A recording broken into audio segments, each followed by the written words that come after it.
ನಮಸ್ಕಾರ ಸ್ನೇಹಿತರೆ, ತಂತ್ರಶಾಸ್ತ್ರದಲ್ಲಿ ಶೌಚ ಸ್ಥಳ ಮತ್ತು ದೇಹದ ಅಪವಿತ್ರ ಉತ್ಸರ್ಜನೆಗಳನ್ನು ಸಹ ಶಕ್ತಿಯ ರೂಪದಲ್ಲಿ ನೋಡಲಾಗುತ್ತದೆ. ಈ ಶಕ್ತಿಯು ಸರಿಯಾದ ದಿಕ್ಕಿನಲ್ಲಿ ಬಳಸಿದರೆ ವೈರಿಯ ವಿನಾಶವನ್ನು ಮಾಡಬಲ್ಲದು. ದೇಹವು ತ್ಯಜಿಸುವ ವಸ್ತುವಿನಲ್ಲಿ ಅದರ ಶಕ್ತಿಯು ಅಡಗಿರುತ್ತದೆ ಎಂಬ ನಂಬಿಕೆ ಇದೆ.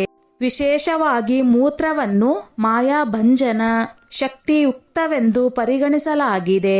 ತಾಂತ್ರಿಕ ಗ್ರಂಥಗಳಲ್ಲಿ ಬ್ರಹ್ಮ ಮುಹೂರ್ತದಲ್ಲಿ ಯಾರೊಂದಿಗೂ ಮಾತನಾಡದೆ, ಸ್ನಾನ ಮಾಡದೆ ವ್ಯಕ್ತಿಯ ಮೂತ್ರ ಪೂರ್ಣವಾಗಿ ಬಿಸಿಯಾಗಿ ಶಕ್ತಿಯುಕ್ತವಾಗಿರುವ ಸಮಯದಲ್ಲಿ ಈ ಕ್ರಿಯೆ ಮಾಡಿದರೆ ಅದು ವೈರಿಯ ಎಲ್ಲಾ ಪ್ರಯತ್ನಗಳನ್ನು ವಿಫಲಗೊಳಿಸುತ್ತದೆ ಎಂದು ವರ್ಣಿಸಲಾಗಿದೆ. ಪುರಾತನ ತಾಂತ್ರಿಕ ಅಖಾಡಗಳಲ್ಲಿ ಈ ಕ್ರಿಯೆಯನ್ನು ವಶೀಕರಣ, ನಾಶ, ವೈರಿ ಅನಿಷ್ಟ ವಿನಾಶ ಮತ್ತು ದುರ್ಭಾವನೆಗಳ ಕಡಿತಕ್ಕಾಗಿ ಮಾಡಲಾಗುತ್ತಿತ್ತು. ಸ್ನೇಹಿತರೆ, ಬೆಳಗ್ಗೆ ಮೂತ್ರ ವಿಸರ್ಜನೆ ಮಾಡುವಾಗ ಈ ಶಬ್ದಗಳನ್ನು ಹೇಳಿಬಿಡಿ. ನಿಮ್ಮ ವೈರಿ ಎಲ್ಲಿಯೂ ಉಳಿಯುವುದಿಲ್ಲ.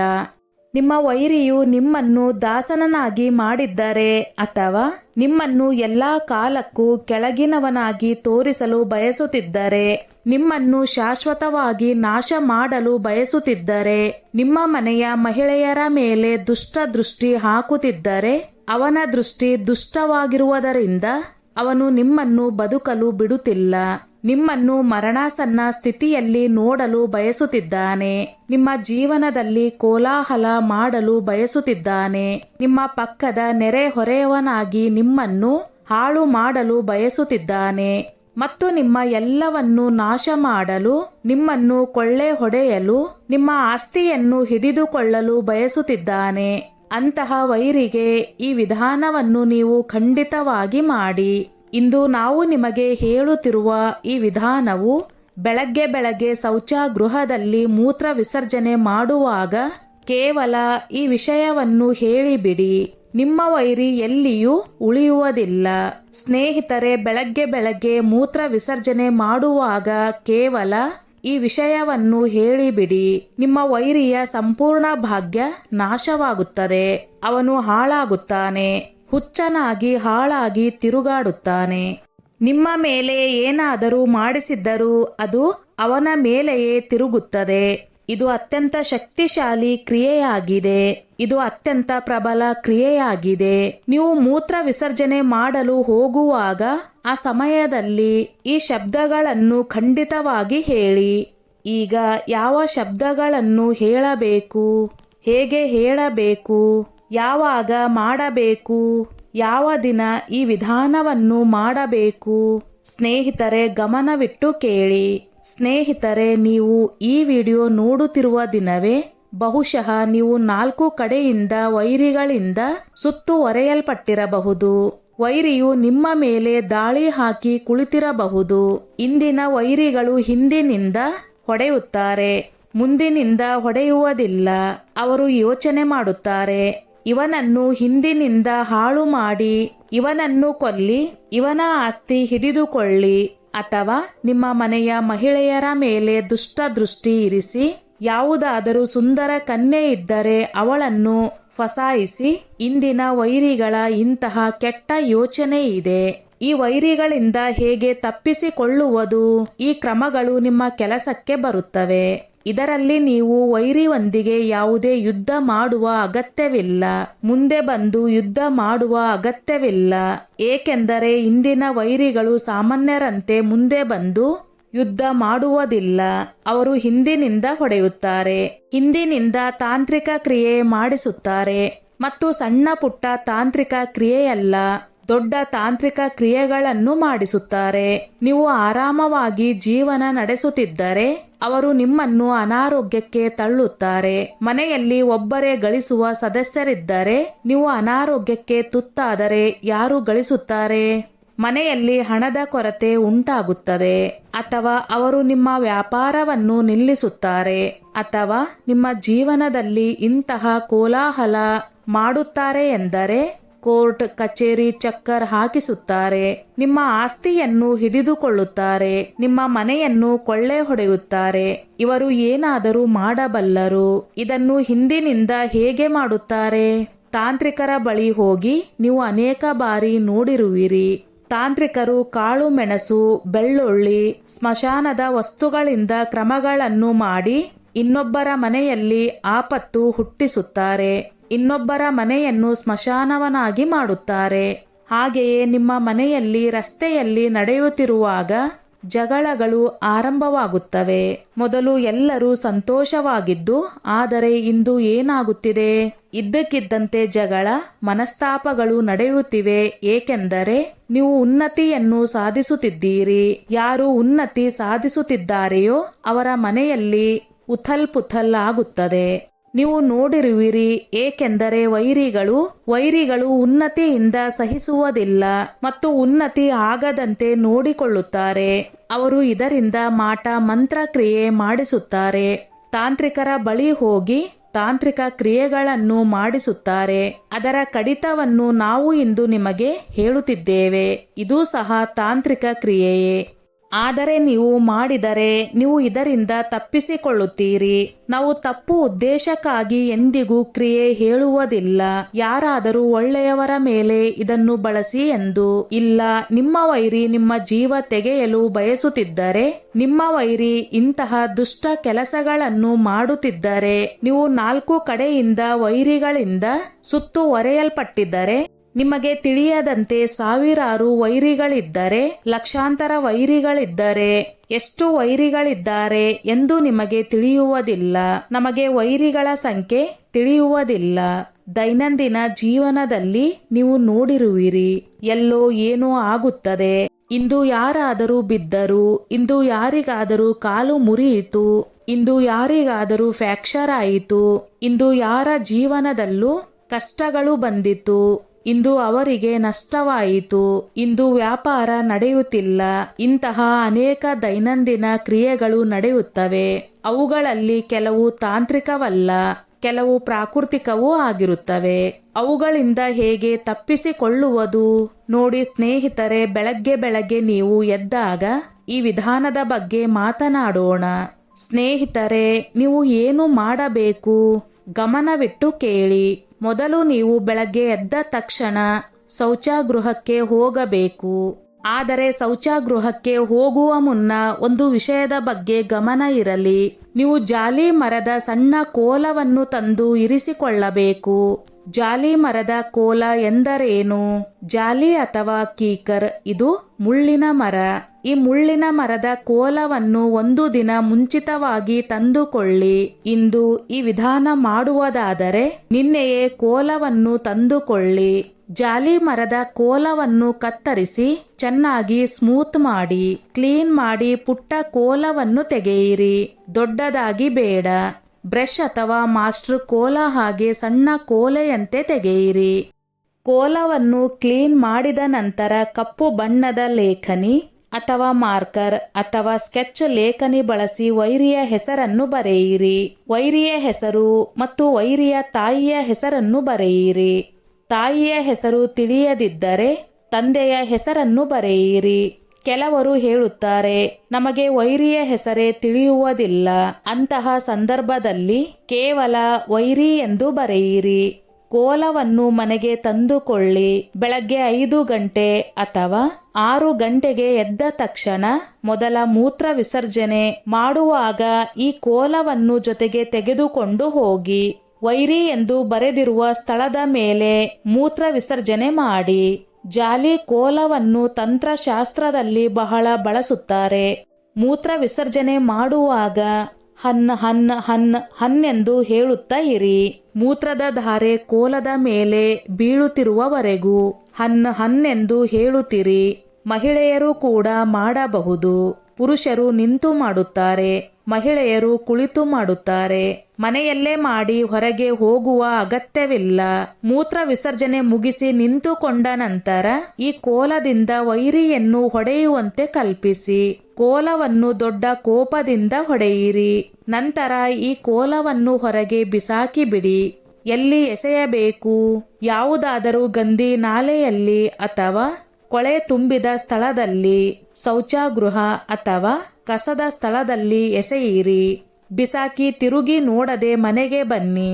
ಕೈ ಕಾಲು ಮುಖ ತೊಳೆದುಕೊಳ್ಳಿ. ನಿಮ್ಮ ಕೆಲಸ ಮುಗಿಯಿತು. ನೀವು ಹನ್ನೆಂದು ಹೇಳುವ ಮುನ್ನ ವೈರಿಯ ಹೆಸರನ್ನು ಹೇಳಿ. ಉದಾಹರಣೆಗೆ, ವೈರಿಯ ಹೆಸರು ಅರುಣ್ ಎಂದಿದ್ದರೆ ಅರುಣ್ ಹನ್ ಎಂದು ಹೇಳಿ. ಕೇವಲ ವೈರಿ ಬರೆದಿದ್ದರೆ ವೈರಿ ಹನ್ ಎಂದು ಹೇಳಿ. ಮೂತ್ರ ಬರುವವರೆಗೂ ಎಷ್ಟು ಬಾರಿ ಬೇಕಾದರೂ ಹೇಳಿ. ಈ ಕ್ರಿಯೆ 1 ಬಾರಿ ಮಾತ್ರ ಮಾಡಿ. ಕೋಲವನ್ನು ಒಮ್ಮೆ ಹೊಡೆದು ಹೊರಗೆ ಎಸೆಯಿರಿ. ಕಸದಲ್ಲಿ ಅಥವಾ ಕಸದ ಗಾಡಿಯಲ್ಲಿ ಹಾಕಿ. ನಿಮ್ಮ ಕೆಲಸ ಮುಗಿಯಿತು. ನಿಮ್ಮ ಎಲ್ಲಾ ವೈರಿಗಳು ಅನುತಾಪ ಪಡೆಯುತ್ತಾರೆ, ಅಳುತ್ತಾರೆ. ಅವರ ಭಾಗ್ಯ ಹಾಳಾಗುತ್ತದೆ. ಇದು ಎಷ್ಟು ಅಪಾಯಕಾರಿ ತಾಂತ್ರಿಕ ಕ್ರಮವಾಗಿದೆ. ಈ ಕ್ರಿಯೆಯಿಂದ ಅವನ ಭಾಗ್ಯ ಏನು ಮಾಡಲಾರದು. ಬಾಹುಬಲಿ ಆಗಿರಲಿ, ಕೋಟ್ಯಾಧಿಪತಿ ಆಗಿರಲಿ, ಏನೂ ಮಾಡಲಾರನು.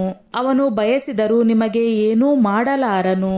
ಮಾಟ ಮಂತ್ರ ಮಾಡಿಸಿದರೂ ಅವನ ಮೇಲೆಯೇ ಹಿಂತಿರುಗುತ್ತದೆ. ಇದು ಎಷ್ಟು ಅತ್ಯಂತ ಶಕ್ತಿಶಾಲಿ ವಿಧಾನವಾಗಿದೆ. ಈ ಕ್ರಿಯೆಯಿಂದ ವೈರಿ ದುರ್ಬಲನಾಗುತ್ತಾನೆ, ಅಳುತ್ತಾನೆ, ಸಾಯುತ್ತಾನೆ. ಸ್ನೇಹಿತರೆ, ಕೊನೆಯಲ್ಲಿ ನಾವು ವೈರಿ ಮುಕ್ತಿಗಾಗಿ ಮೂತ್ರ ವಿಸರ್ಜನೆಯೊಂದಿಗೆ ಗುಪ್ತ ಮತ್ತು ಪ್ರಭಾವಶಾಲಿ ತಾಂತ್ರಿಕ ವಿಧಾನಗಳನ್ನು ಹೇಳುತ್ತೇವೆ. ಇದನ್ನು ಅನುಸರಿಸಿ ನಿಮ್ಮ ವೈರಿಯನ್ನು ಸಂಪೂರ್ಣವಾಗಿ ನಾಶ ಮಾಡಬಹುದು. ಅವನನ್ನು ನಿಮ್ಮ ಜೀವನದಿಂದ ಶಾಶ್ವತವಾಗಿ ದೂರ ಮಾಡಬಹುದು. ಮುಂದೆ ಪ್ರತಿ ವಿಧಾನವನ್ನು ವಿವರವಾಗಿ, ವಿಧಿವತವಾಗಿ ಮತ್ತು ಉದಾಹರಣೆ ಸಹಿತ ಹೇಳುತ್ತೇವೆ. ನಿಮ್ಮ 5 ನಿಮಿಷದ ಅಮೂಲ್ಯ ಸಮಯವನ್ನು ಕೊಡಿ. ವಿಡಿಯೋ ಸ್ಕಿಪ್ ಮಾಡದೆ ಪೂರ್ತಿಯಾಗಿ ನೋಡಿ. ನೀವು 5 ನಿಮಿಷ ನೀಡಿದರೆ ನಿಮ್ಮ ವೈರಿ ಸಂಪೂರ್ಣವಾಗಿ ಹಾಳಾಗುತ್ತಾನೆ. ನಿಮ್ಮ ಜೀವನದಲ್ಲಿ ಯಾವುದೇ ವೈರಿ ಉಳಿಯುವುದಿಲ್ಲ. ನಿಮ್ಮ ಜೀವನ ವೈರಿಹೀನವಾಗುತ್ತದೆ. ಈ ವಿಧಾನ ಬಹಳ ಶಕ್ತಿಶಾಲಿ. ಇದನ್ನು ಬಹಳ ಜಾಗರೂಕತೆಯಿಂದ ಮಾಡಬೇಕು. ಸ್ನೇಹಿತರೆ, ನಿಮ್ಮ ಜೀವನದಲ್ಲಿ ಮರೆಯಲ್ಪಟ್ಟ ವೈರಿಗಳಿಂದ ನೀವು ತೊಂದರೆಗೆ ಒಳಗಾಗುತ್ತಿದ್ದೀರಾ? ನಿಮ್ಮ ಮೇಲೆ ಮತ್ತೆ ಮತ್ತೆ ಬಾಧೆಗಳು ಬರುತ್ತಿವೆಯೇ? ನೌಕರಿಯಲ್ಲಿ ಅಡಚಣೆ, ವ್ಯಾಪಾರದಲ್ಲಿ ನಷ್ಟ ಅಥವಾ ಮನೆಯಲ್ಲಿ ಕ್ಲೇಶ. ಬಹುಶಃ ಯಾರಾದರೂ ಮರೆಯಲ್ಪಟ್ಟ ವೈರಿಯು ನಿಮಗೆ ಹಾನಿ ಮಾಡುತ್ತಿರಬಹುದು. ತಂತ್ರ, ಮಂತ್ರ, ಮಾಟ, ಕಾಳಜಾದು ಅಥವಾ ನಜರ್ ಮೂಲಕ. ಆದರೆ ಚಿಂತೆ ಮಾಡಬೇಡಿ. ಇಂದು ನಾವು ನಿಮಗೆ ಹೇಳುವ ಅಪರೂಪ ಮತ್ತು ಗುಪ್ತ 7 ವಿಧಾನಗಳನ್ನು ಹೇಳುತ್ತಿದ್ದೇವೆ. ಅವು ಮೂತ್ರ ವಿಸರ್ಜನೆಯೊಂದಿಗೆ ಸಂಬಂಧಿಸಿದ್ದು ತಾಂತ್ರಿಕ ಶಾಸ್ತ್ರಗಳಲ್ಲಿ ವೈರಿ ನಾಶಕ್ಕಾಗಿ ಬಳಸಲಾಗುತ್ತದೆ. ಈ ವಿಧಾನಗಳು ಸರಳವಾದರೂ ಅತ್ಯಂತ ಪ್ರಭಾವಶಾಲಿ ಮತ್ತು ಗೌಪ್ಯವಾಗಿವೆ. ಇವುಗಳನ್ನು ಮಾಡುವಾಗ ಗಮನ ಮತ್ತು ಸಮಯ ಅತ್ಯಂತ ಅಗತ್ಯ, ಏಕೆಂದರೆ ಈ ಕ್ರಿಯೆಗಳು ನೇರವಾಗಿ ವೈರಿಯ ಮಾನಸಿಕ ಮತ್ತು ಶಕ್ತಿಯನ್ನು ನಾಶ ಮಾಡುತ್ತವೆ. ಮೊದಲ ವಿಧಾನ, ಉಪ್ಪು ಮತ್ತು ಮೂತ್ರದ ಸಂಯೋಜನೆ. ಈ ವಿಧಾನದ ಮುಖ್ಯ ಉದ್ದೇಶ ವೈರಿಯ ಮನೆಯಲ್ಲಿ ಕಲಹ ಮತ್ತು ಭ್ರಮೆ ಉಂಟು ಮಾಡುವುದು. ಚಿಕ್ಕ ಗಾಜಿನ ಬಟ್ಟಲು ಅಥವಾ ಗಾಜಿನ ಪಾತ್ರೆ ತೆಗೆದುಕೊಳ್ಳಿ. ಸೂರ್ಯೋದಯಕ್ಕೂ ಮುಂಚಿನ ನಿಮ್ಮ ಮೊದಲ ಮೂತ್ರವನ್ನು ಗಾಜಿನ ಕುಪ್ಪಿಯಲ್ಲಿ ಸಂಗ್ರಹಿಸಿ. ಅದಕ್ಕೆ 7 ಚಿಟಿಕೆ ಮೊಟ್ಟೆ ಉಪ್ಪು ಅಥವಾ ಕಲ್ಲುಪ್ಪನ್ನು ಬೆರೆಸಿ. ಪಾತ್ರೆಯನ್ನು ಚೆನ್ನಾಗಿ ಮುಚ್ಚಿ ಕೆಂಪು ದಾರದಿಂದ 7 ಬಾರಿ ಕಟ್ಟಿ. ಈ ಗಾಜಿನ ಬಟ್ಟಲು ವೈರಿಯ ಮನೆಯ ಸಮೀಪದ ನಾಲೆ, ಗೋಡೆ ಅಥವಾ ಮೇಲ್ಛಾವಣಿಯ ಅಂಚಿನಲ್ಲಿ ಮರೆಯಾಗಿ ಇರಿಸಿ ಅಥವಾ ಅವನು ಬರುವ ಹೋಗುವ ದಿಕ್ಕಿನಲ್ಲಿ ಎಸೆಯಿರಿ. ಈ ವಿಧಾನ ಮಾಡಿದ 7 ದಿನಗಳಲ್ಲಿ ವೈರಿಯ ಮನೆಯಲ್ಲಿ ಜಗಳ, ಮಾನಸಿಕ ಒತ್ತಡ ಮತ್ತು ಆರ್ಥಿಕ ಅಸ್ಥಿರತೆ ಉಂಟಾಗುತ್ತದೆ. ಈ ವಿಧಾನ ಮಾಡುವಾಗ ಮನಸ್ಸಿನಲ್ಲಿ ಯಾವುದೇ ದಯೆ ಇರಬಾರದು. ಸಂಕಲ್ಪ ಸ್ಪಷ್ಟವಾಗಿರಲಿ, ನನ್ನ ವೈರಿ ನಾಶವಾಗಲಿ. ಬಹಳ ನಿಷ್ಠೆಯಿಂದ ಈ ವಿಧಾನವನ್ನು ಮಾಡಬೇಕು. ಒಳ್ಳೆಯವರಿಗೆ ಈ ವಿಧಾನ ಮಾಡಬೇಡಿ. ಎರಡನೇ ವಿಧಾನ, ಕಪ್ಪು ಬಟ್ಟೆ ಮತ್ತು ಮೂತ್ರದಿಂದ ಬಂಧನ. ಈ ವಿಧಾನದ ಮುಖ್ಯ ಉದ್ದೇಶ ವೈರಿಯನ್ನು ಮಾನಸಿಕವಾಗಿ ಕುಗ್ಗಿಸುವುದು ಮತ್ತು ನಿರ್ಧಾರದ ಶಕ್ತಿಯನ್ನು ಕಸಿದುಕೊಳ್ಳುವುದು. ಕಪ್ಪು ಬಟ್ಟೆಯ ಮೇಲೆ ನಿಂಬೆಹಣ್ಣು ಇರಿಸಿ. ನಿಂಬೆಯ ಮೇಲೆ ಸ್ವಲ್ಪ ಮೂತ್ರ ಹಾಕಿ. ಕಪ್ಪು ಶಾಯಿಯಿಂದ ವೈರಿಯ ಹೆಸರನ್ನು ಅಥವಾ ಕೇವಲ ವೈರಿ ಎಂದು ಬರೆಯಿರಿ. ನಿಂಬೆಯ ಸುತ್ತ 7 ಪಿಸಿದ ಮೆಣಸು ಬಿತ್ತಿ.